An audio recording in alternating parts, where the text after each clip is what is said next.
Bienvenue sur Classique en lecture. Grand Klaus et Petit Klaus de Hans Christian Andersen, lu par Caroline Sophie. Dans un village vivaient deux paysans qui portaient le même nom. Ils s'appelaient tous deux Klaus, mais l'un avait 4 chevaux, l'autre n'en avait qu'un. Pour les distinguer l'un de l'autre, on avait nommé le premier Grand Klaus, bien qu'ils fussent de même taille, et le second, qui ne possédait qu'un cheval, Petit Klaus. Écoutez bien maintenant ce qui leur arriva, car c'est une histoire véritable, s'il en fut jamais. Toute la semaine, le petit Klaus travaillait pour le grand à la charrue avec son unique cheval. En retour, Grand Klaus venait l'aider avec ses 4 bêtes, mais une fois la semaine seulement, le dimanche. Houpa! Comme petit Klaus faisait alors claquer son fouet pour exciter ses 5 chevaux, car ce jour-là, il les regardait tous comme siens. Un dimanche, qu'il faisait le plus beau soleil, les cloches sonnaient à toute volée, et une foule de gens, parés et endimanchés, leur livre de prière sous le bras, se rendaient à l'église. Lorsqu'ils passaient à côté du champ où petit Klaus conduisait la charrue avec les 5 chevaux. Dans sa joie, et pour faire parade d'un si bel attelage, il faisait le plus de bruit qu'il pouvait avec son fouet, et s'écriait à tue-tête. En avant, tous mes chevaux! Qu'est-ce que tu dis donc là? Interrompit Grand Klaus. Tu sais bien qu'un seul de ces chevaux t'appartient? Lorsqu'il vint encore à passer du monde, petit Klaus oublia la remontrance et s'écria de nouveau. En avant, tous mes chevaux! Je te prie de cesser, dit Grand Klaus. Si cela t'arrive encore une fois, je donnerai un tel coup sur la tête de ton cheval que je l'assommerai. Alors tu n'auras plus de cheval du tout. Sois tranquille, cela ne m'arrivera plus, répondit petit Klaus. Il vint à passer un riche paysan qui lui fit de la tête un signe amical. Petit Klaus se sentit très flatté. Il pensa que cela lui serait beaucoup d'honneur que ce paysan pût croire qu'il possédait les 5 chevaux attelés à sa charrue. Il fit de nouveau claquer son fouet en criant encore plus fort que les autres fois. Donc, en avant tous mes chevaux!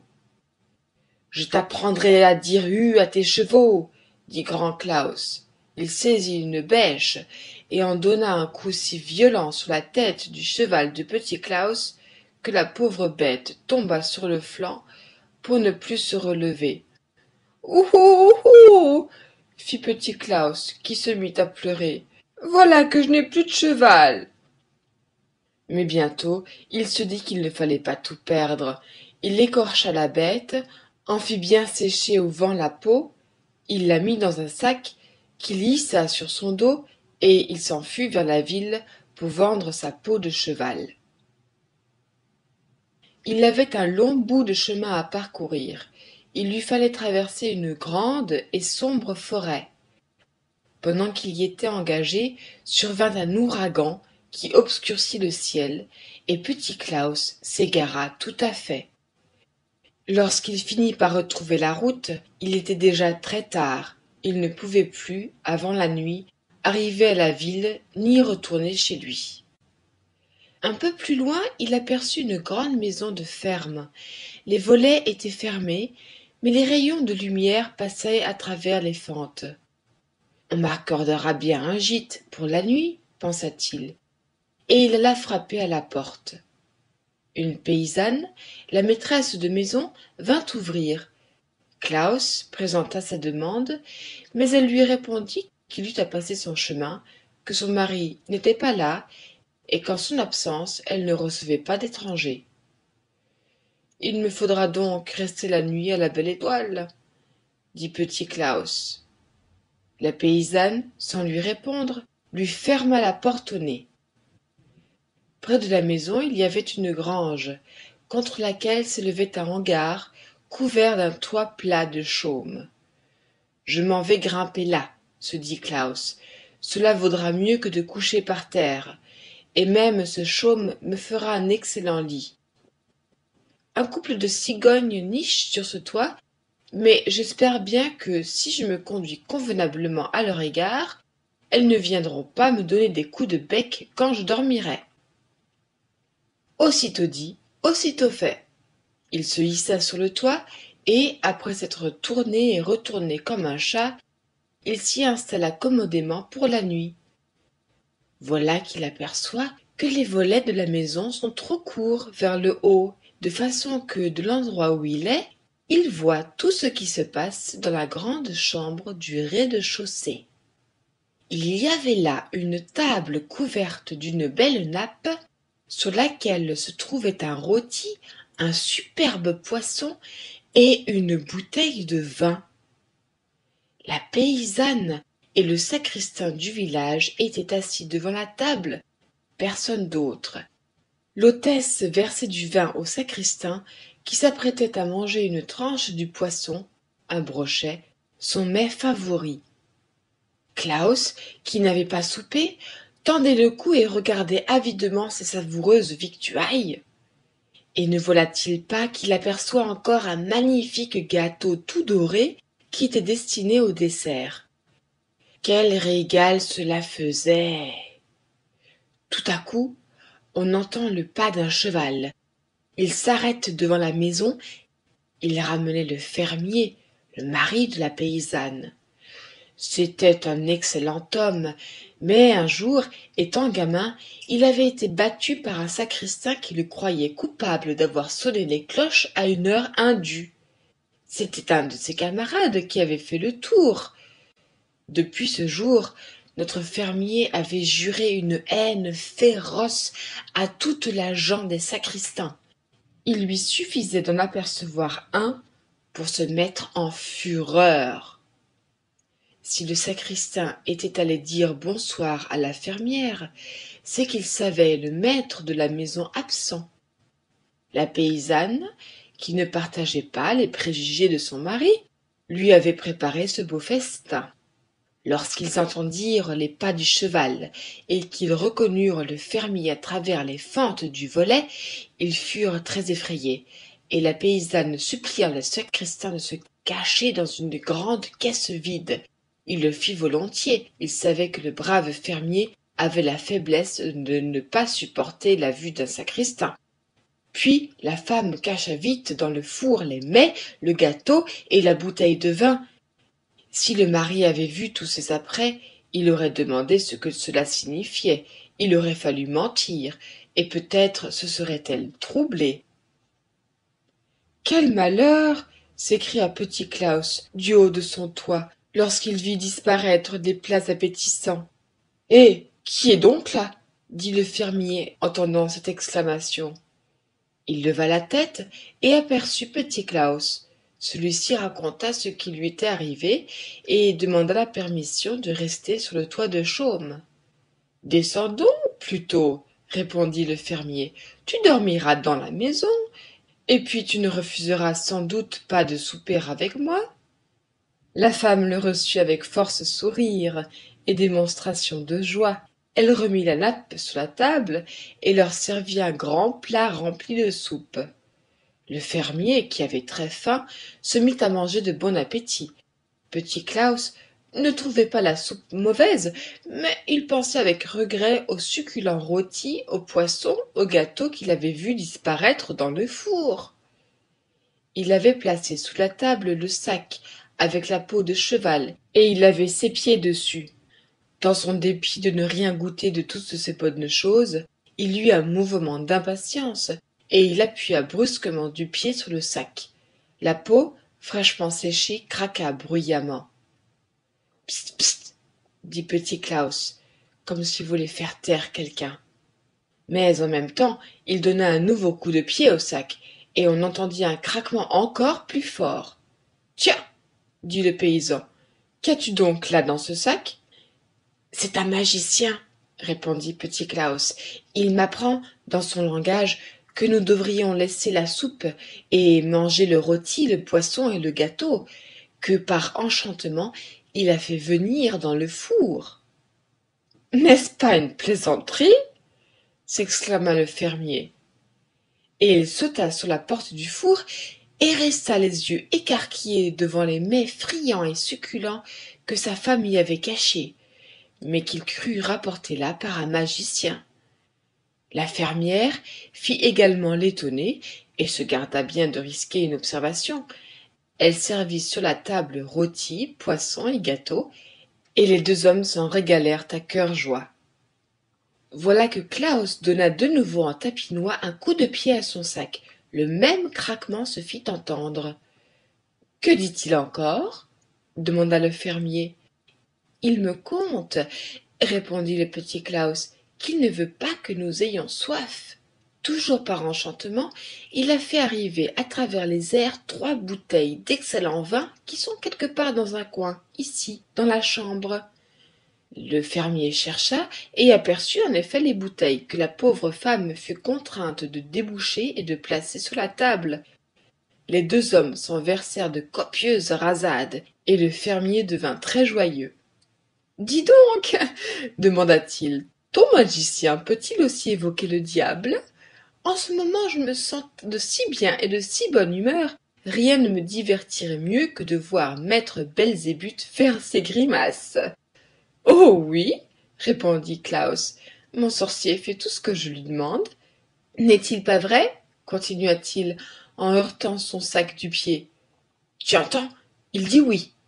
Mais il ajoute que le diable est si laid que nous ferions mieux de ne pas demander à le voir. Oh! Je n'ai pas peur aujourd'hui, dit le fermier. À qui peut-il bien ressembler, Satan? Il a tout à fait l'air d'un sacristain. Ah! dit le paysan. Dans ce cas, il est affreux, en effet. Il faut que tu saches que j'ai les sacristains en horreur. Tant pis, cependant. Comme je suis prévenu que ce n'est pas un vrai sacristain, mais bien le diable en personne, sa vue ne me fera pas une impression trop désagréable. Vidons encore la dernière bouteille pour nous donner du courage. Recommande toutefois qu'il ne m'approche pas de trop près. Voyons, es-tu bien décidé? dit petit Klaus. Alors je vais consulter mon magicien. Il remua son sac et tint son oreille contre. Eh bien, dit le paysan, il dit que vous pouvez aller ouvrir le grand coffre qui est là-bas dans le coin. Vous y verrez le diable qui s'y tient blotti. Mais tenez bien le couvercle et ne le soulevez pas trop pour que le malin ne s'échappe pas. En avant, dit le fermier. Viens m'aider à tenir ferme le couvercle. Ils allèrent vers la caisse où le pauvre sacristain était accroupi, tout tremblant de peur. Le paysan leva un peu le dessus et regarda. « Oh !» s'écria-t-il en faisant un saut en arrière. « Je l'ai donc vu, cet affreux Satan. En effet, c'est notre sacristain tout vif. Oh, quelle horreur !» Pour se remettre de son émotion, le fermier voulut boire encore un coup. Comme les 3 bouteilles étaient vides, il alla en chercher une à la cave. Ils restèrent longtemps ainsi à trinquer et à jaser. « Ce magicien, dit enfin le paysan, il faut que tu me le vendes. Demande le prix que tu veux. Tiens, je te donnerai un boisseau plein d'écus. »« Non, je ne puis pas, répondit petit Klaus. Pense donc quel profit je puis tirer de cet obligeant sorcier qui fait tout ce que je veux. »« Voyons, fais-moi cette amitié, dit le paysan. Si tu ne me le donnes pas, je me consumerai de regret. Allons, soit. Puisque tu as montré ton bon cœur en m'offrant un gîte pour la nuit, je ferai ce sacrifice. Mais tu sais, j'aurai un plein boisseau d'écus et la bonne mesure. C'est entendu, dit le paysan. Il faut aussi que tu emportes cette caisse là-bas. Je ne veux plus la voir une minute à la maison. On ne sait pas, peut-être le diable y est-il resté logé. Le marché conclu, petit Klaus voulut absolument partir au milieu de la nuit, de peur que le paysan ne vînt à changer d'avis. Il livra sa marchandise, son sac avec la peau, et reçut tout un boisseau de beaux écus trébuchants. Pour qu'il pût emporter la caisse, le paysan lui donna en outre une petite charrette. Petit Klaus y chargea son argent et le coffre contenant le sacristain. Après une cordiale poignée de main échangée avec le paysan, il s'en alla, reprenant le chemin de sa maison. Il traversa de nouveau la grande forêt et arriva sur les bords d'un fleuve large et profond, dont le courant était si rapide que les plus forts nageurs avaient bien de la peine à le remonter. On y avait construit tout nouvellement un pont. Petit Klaus s'y engagea, poussant sa charrette. Au milieu, il s'arrêta et dit tout haut, pour que le sacristain pût l'entendre. Ma foi, j'en ai assez de traîner cette sotte caisse, elle est lourde comme si elle était pleine de pierres. Je m'en vais la jeter à l'eau. Si elle surnage, je la repêcherai bien quand elle passera devant ma maison. Si elle va au fond, la perte ne sera pas grande. Et il empoigna le coffre et commença à le soulever, comme s'il voulait le placer sur le parapet et le précipiter dans la rivière. Non, non, pitié, s'écria le sacristain, laisse-moi sortir auparavant. Ouhou, dit petit Klaus, comme s'il avait bien peur. Le diable est resté enfermé dedans. C'est maintenant que je vais certainement le lancer à l'eau pour qu'il se noie et que le monde en soit débarrassé. Au nom du ciel, non, non, hurla le sacristain. Je te donnerai un plein boisson d'écus si tu me laisses sortir. Cela, c'est une autre chanson, dit Klaus. Et il ouvrit la caisse. Le sacristain, bien que tout courbaturé, s'élança dehors et saisissant le coffre, il le jeta à la rivière et poussa un profond soupir de soulagement. Puis il emmena Klaus dans sa maison et lui remit un boisseau rempli d'argent. Klaus le chargea sur sa charrette à côté de l'autre, puis il rentra chez lui. Je n'aurais jamais rêvé que mon cheval me rapporterait une telle somme, se dit-il lorsqu'il eut mis en tas par terre toutes les belles pièces qu'il avait gagnées. Comme grand Klaus sera vexé quand il saura qu'au lieu de me faire du tort, c'est à lui que je dois d'être devenu riche. Cependant, je ne veux pas lui conter l'affaire directement, prenons un billet pour la lui apprendre. Il envoya un gamin emprunter un boisseau chez grand Klaus. Que peut-il bien avoir à mesurer, se dit ce dernier, et il enduisit de poids le fond du boisseau pour qu'il y restât attaché quelques parcelles de ce qu'on allait y mettre. Et en effet, lorsqu'on lui rapporta le boisseau, il trouva au fond 3 shillings d'argent tout flambant neuf. Qu'est-ce cela? Se dit grand Klaus, et il courut aussitôt chez petit Klaus. Comment? Lui demanda-t-il. As-tu donc tant d'argent que tu en remplisses un boisseau? Oh, c'est ce qu'on m'a donné hier soir en ville pour ma peau de cheval. Les peaux ont haussé de prix comme cela ne s'est jamais vu. Quelle bonne affaire je t'ai fait faire, dit grand Klaus, et il retourna au plus vite chez lui, prit une hache et en abattit ses 4 chevaux. Il les écorcha proprement et s'enfuit avec les peaux à la ville. Peaux, des peaux, qui veut acheter des peaux? Criait-il à travers les rues. Les tanneurs, les cordonniers arrivèrent et lui demandèrent son prix. Un boisseau plein d'écus pour chacune, répondit-il. Tu veux te moquer ou tu es fou? S'écrièrent-ils. Crois-tu que nous donnions l'argent par boisseau? Il s'en alla plus loin, beuglant toujours plus fort. Peau, des peaux, qui en veut des peaux? Il arriva encore des gens pour les lui acheter. À tous il demandait un boisseau rempli d'écus pour chaque peau. Bientôt il ne fut question dans toute la ville que ce mauvais plaisant qui voulait autant de peaux de cheval que d'une maison. Il se moque de nous, dirent-ils tous. Les cordonniers prirent leurs tire-pieds, les tanneurs leurs tabliers, ils se jetèrent sur lui et le rossèrent de toute leur force. Peau, des peaux, criaient-ils pour se moquer de lui à leur tour. Nous allons te tanner la peau et tu pourras la vendre avec les autres. Ce sera du beau maroquin écarlate. Et en effet, le sang coulait sous les coups furieux qu'il recevait. Il s'enfuit de toute la vitesse de ses jambes, et, tout moulu, tout meurtri, s'échappa enfin de la ville. C'est bon, se dit-il, quand il fut de retour chez lui. Petit Klaus me payera cela, je m'en vais le tuer. Or, en ce même jour, la grand-mère de Petit Klaus venait de trépasser. Elle n'avait guère été tendre pour lui. Elle grondait toujours, mais il n'en était pas moins très affligé, et il prit le corps de la vieille femme et le plaça dans son propre lit qu'il avait préalablement bien chauffé à la bassinoire.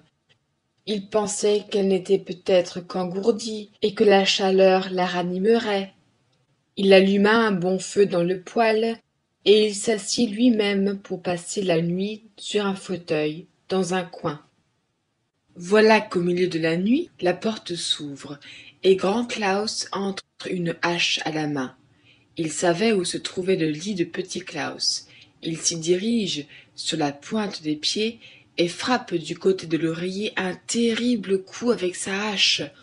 Il fend la tête de la morte. Voilà qui est fait, dit-il. Maintenant, tu ne te railleras plus de moi. Et il rentre tout gaiement chez lui. Quel mauvais caractère il a, ce grand Klaus, se dit le petit, qui n'avait pas bougé ni soufflé mot. Il voulait me tuer. Et si ma grand-mère n'avait pas été morte, c'est elle qui l'aurait assassiné. Il rajusta avec art la tête de sa grand-mère et cacha la blessure sous un bonnet à dentelle et à ruban. Il mit à la morte ses vêtements du dimanche, puis il alla emprunter le cheval de son voisin et l'attela à sa carriole. Il y plaça au fond le corps de la vieille femme, monta sur le siège et partit pour la ville. Au lever du soleil, il y arriva et s'arrêta devant une grande auberge. L'aubergiste était très riche, et c'était un excellent homme, mais il avait un terrible défaut, il était colère à l'excès. À la moindre contrariété, il éclatait, comme s'il n'avait été que poudre et salpêtre. Il était déjà levé et debout sur le seuil de la porte. « Bonjour, dit-il à Petit Klaus, te voilà sorti de bien bonne heure. »« Oui, répondit l'autre, je m'en viens à la ville avec ma grand-mère pour faire des emplettes. Mais elle ne veut pas descendre de la voiture, elle est très entêtée. Cependant, si vous voulez lui porter un verre de bon hydromel, je pense qu'elle le prendra volontiers. Mais il faut que vous lui parliez de votre voix la plus forte, elle n'entend pas bien. »« Oh, elle ne refusera pas mon hydromel, dit l'aubergiste. Et, tandis que Petit Klaus entrait dans la salle, il alla remplir un grand verre à son meilleur tonnellet et le porta à la vieille femme morte qu'il voyait assise debout au fond de la carriole. « Voilà un bon verre d'hydromel que vous envoie votre petit-fils, cria-t-il. Pas de réponse. La morte ne bougea pas. N'entendez-vous pas répéta-t-il en élevant encore la voix, au point que les vitres en tremblèrent. Votre petit-fils vous envoie ce verre d'hydromel. Jamais vous en aurez bu de meilleur. Et il recommença encore 2 ou 3 fois. À la fin, la colère lui monta au cerveau en voyant dédaigner son hydromel, dont il était si fier. Il jeta, dans sa fureur, le verre à la tête de la vieille qui, sous le choc, tomba sur le côté. Petit Klaus, qui était aux aguets derrière la fenêtre, se précipita dehors et, empoignant l'aubergiste au collet, « Coquin !» cria-t-il, « tu as tué ma grand-mère. Regarde le trou que tu lui as fait au front. »« Quel malheur !» dit l'aubergiste, en se tordant les mains de désespoir. « Voilà ce que c'est d'être emporté et violent. Écoute bien, cher Petit Klaus, ne me dénonce pas, et je te donnerai un boisson plein d'argent. Et je ferai enterrer ta grand-mère avec autant de pompe que si c'était la mienne. Mais jamais tu ne souffleras mot sur ce qui vient de se passer. La justice me couperait le cou, et c'est tout ce qu'il y a de plus désagréable. » Petit Klaus accepta le marché, reçut un boisseau plein de beaux écus neufs, et sa grand-mère fut magnifiquement enterrée. Lorsqu'il fut de retour chez lui avec son magot, il envoya de nouveau un gamin emprunter chez Grand Klaus un boisseau. Quelle est cette plaisanterie? Se dit Grand Klaus. Est-ce que je ne l'ai pas tué de ma propre main? Je m'en vais aller voir moi-même ce que cela signifie. Et il accourut avec le boisseau. Il resta bouche béante et les yeux écarquillés lorsqu'il aperçut Petit Klaus qui avait mis tout son trésor en un seul tas et qui y plongeait les mains avec amour. « Cela t'étonne de me voir encore en vie, dit Petit Klaus, mais tu t'es trompé, et tu as assommé ma grand-mère. J'ai vendu son corps à un médecin qui m'en a donné plein un boisseau d'argent. »« C'est un fameux prix, dit Grand Klaus. Et il courut chez lui encore plus vite qu'il n'était venu, prit une hache et tua d'un coup sa pauvre grand-mère. Il chargea son corps sur une voiture et s'en fut à la ville trouver un apothicaire de sa connaissance pour lui demander s'il ne savait pas un médecin qui voulût acheter un cadavre. « Un cadavre !» s'écria l'apothicaire. « D'où le tenez-vous et comment avez-vous le droit de le vendre ?»« Oh, il est bien à moi, » répondit Grand Klaus. « C'est le corps de ma grand-mère. Je viens de la tuer. Elle n'avait plus grand amusement dans ce monde, la pauvre femme. Et l'on m'en donnera un boisseau plein d'écus. »« Dieu de miséricorde, dit l'autre, quelles abominables sornettes vous nous contez. Ne répétez à personne ce que vous venez de me dire. Vous pourriez y perdre votre tête. » Et lui expliqua que sa grand-mère avait beau être infirme et s'ennuyer sur la terre, il n'en avait pas moins commis un horrible meurtre, et la justice, si elle l'apprenait, le punirait de mort. Grand Klaus fut pris d'effroi. Il sortit à la hâte sans dire adieu, sauta sur la voiture, fouetta les chevaux et s'en retourna chez lui au galop. L'apothicaire crut qu'il était simplement devenu fou et qu'il n'avait pas fait ce dont il s'était vanté. Il le laissa partir sans informer la justice. Merci d'avoir écouté Grand Klaus et Petit Klaus sur Classique en lecture. Si cette vidéo vous a plu, vous pouvez la partager.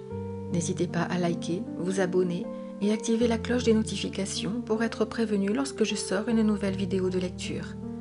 À très vite sur Classique en lecture.